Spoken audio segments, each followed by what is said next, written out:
Hey there, my name is Veronica, and I am so happy to be with you today. I am a conscious manifesting coach, and I am based in the great city of Chicago, and I am here to help make your life better. Today, I will be answering three questions. They are random, they're always answered in the order that they are received. So I'm so excited to be answering these questions today, and I'm excited to bring you some good advice and to help you stay grounded in all of your manifesting. Now, these questions could be about just about anything, so I look forward to seeing what's in store. Got a question you'd love for me to answer on my podcast? Well, it's super easy. Send a voice note to Veronica at veronicaisles.com. Just record it on your phone and email it over. Keep it under 2 minutes and feel free to share your name or stay anonymous. Whether it's love, specific person, manifestation, self concept, or even a stuck point, I'll be choosing real questions to answer in future episodes. Your voice matters. I can't wait to hear from you. If you would like to learn more about me, veronicaisles.com is the place to go. Okay, so let's get to question number one. Hey Veronica, my name is Grace. I hope you're doing great. And I was just hoping that you could help me with my situation. I met this guy like 3 months ago. Things were going great between us. We even decided to be in a relationship. But I was just having all these crazy thoughts, like being negative and having anxiety and having trust issues because of my previous relationships since they were very toxic. And because I was having all these negative thoughts that kind of showed up in my reality. And he just told me recently that he does not want to deal with me anymore and that he wants his space. And I was hoping that you could perhaps like advise me on what I could do to make the situation better. Thank you very much. Okay, so I'm so sorry to hear that he said he needed his space, but the awesome thing is that you can absolutely turn this around. It sounds like you just let your fears get the best of you. You were so excited probably about this new relationship, being that the last relationship was so bad, and you were so excited about this that you sort of, you let your insecurities get the best of you. You let that fear overwhelm you. But again, you created that, so you can also create the complete, healing of the situation. You can get him back. You can have him want to be with you. You're always allowed to mess up and regain. Like nothing is permanently lost. So I hope that you can find some comfort in that. Um, I would try to connect with what it feels like to be loved, what it feels like to be excited within a relationship, how it would feel to be relaxed. That way, when he does come back, you will be absolutely ready for this. You will be confident. You will feel good. You will feel safe, secure. But you need to build all of those things within yourself first because only you can truly grant yourself these things. He's just going to be reflecting back whatever it is you feel ultimately inside. So he's just sort of, he's like your mirror reflection as to what you already know to be true. And it sounds like your truth was more so based on this old failed relationship of, fear of being let down. But again, it's your ideas, your assumptions about what the people in your life are going to do, not only romantically, but even friendship wise, your family relationships, your business relationships. Do you see yourself as someone who's going to be let down, or do you open yourself up to love and to receiving abundance? So I would just freely give him his space. Don't think the worst that he's going to meet someone else. Instead, try to heal from the people that hurt you before, the old past relationships.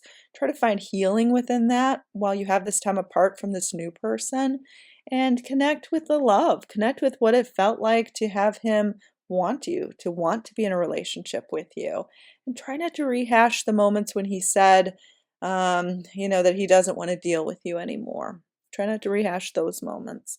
Okay, so I hope that this could help, Grace, and I'm wishing you all the very best. Giving you a huge hug. Things can be better, so try not to fret, try not to blame yourself. Just move forward, move on to a place where he can love you again and where things can be really good. Okay, let's get to question number two. Okay, so the audio for this question was quite awful. It was clicking. But I do want to say it was from someone named Ryan, and I will read the question because I just don't want to replay it. It was just too too terrible. No one wants to hear that. But I was able to make out what he was saying. So he asked, what do you do when it seems like the universe is pulling someone away from you, but you want them to come back? Okay, this is a great question, so I wanted to answer it regardless. First of all, the universe never pulls anyone from you. You can only pull someone away from yourself. You can only set up the environment where someone is pulled away from you. Now, this can happen for many different reasons, but it is important to say that no one is doing this to you. Like the universe isn't some sort of higher power that's going to restrict things from you, take things from you, give things to you, grant things to you. Like it is you. It's your creative energy, the creative source within you. So it's you doing it to you. So if someone is being pulled away from you, I mean, you didn't give much more details on the situation, so it's hard for me to really speak to your specifics. But I will say that when you are finding something being pulled away from you, definitely don't go into the trail of thinking that it's meant to be or that somehow you're not destined to be with this person. If you have a desire to be with this person, then, well, there's a way to fulfill it. But the way to fulfill it is a way of the least need possible, the least resistance possible. So if you're finding someone being pulled away from you, you're probably creating too much resistance within you. You're probably clutching onto them too tightly. You're probably gripping, pulling, holding on for dear life, which is the reason why they're sort of being pulled away from you. So it's an energetic feeling that you are putting yourself in. It's an energetic state that you can tweak, you can change, and you can, become a magnet for this person to be in your life. First of all, ask yourself why you want to be with this person. Are you trying to get them to give you a certain emotion or a sense of companionship or acceptance? Anything that you are trying to get this person to give to you, give it to yourself first. Give it to yourself right now. Grant it to yourself without needing this person to do anything. Grant it to yourself right now. End the suffering right now. And you will find that this person shows up in a new way. This person, like I said, can gravitate to you faster than you could possibly imagine. We need to release attachments towards thinking this person, is the answer to your prayers or can somehow give you something that you can't give yourself. You must fulfill these things within yourself first. Prefer to have this person in your life. Freely let them, if they're pulling away, freely let them do it. Don't consider that a bad thing. Maybe they need to learn something about themselves before they can be with you. That's okay. We're trying to release attachments. We're trying to freely allow them to come to you and believe that they want to, believe that they will, and believe it'll happen in the right timing. Okay. Thank you, Ryan. And we're going to get to question number 3. Hey Veronica, hope you're doing good. Hope you're fine, safe. I have a question. What is your take on this? What is it called? Uh, Horoscopes and this tarot readings. Most of the things it says is kind of true, but what is your take on it? Does it have anything to do with our zodiac signs and stuff? Would love to hear back from you. Good night. First, I want to say thank you. I'm doing great and I appreciate you asking. I did love the ambiance in the background of your question. It sounded like you were enjoying a night evening. You could hear sort of all of the sounds of nature behind you, so that was really cool. Okay, so to answer your question, my take on horoscopes, readings, zodiac signs. I think zodiac signs are fun. Like I'm an Aquarius, and I think that that is fun. Does it have anything to do with my manifesting? No. Does it have anything to do with what I can manifest? No. It is a fun thing that I look at for entertainment. It has nothing to do with what I can manifest, what I'm going to manifest. The location of the stars or the planets or the moon has nothing to do with the outcome of my life. And I would encourage you to feel the same and to think the same and to not get a reading of any sort, not look at horoscope predictions, not look at any of that. because all of that keeps you in lack. It keeps you in limitations. It's like you are saying, I am not the creative force, the creative power in my life. The planets are. They're not. They're just there. I know a lot of people may be disagreeing with me right now. I think that you can manifest if there is a full moon, a half moon, this kind of moon, an eclipse, 11/11 is just as good as manifesting on June 1st. Like, doesn't matter. It doesn't matter. It's the meaning and the assignments you give them.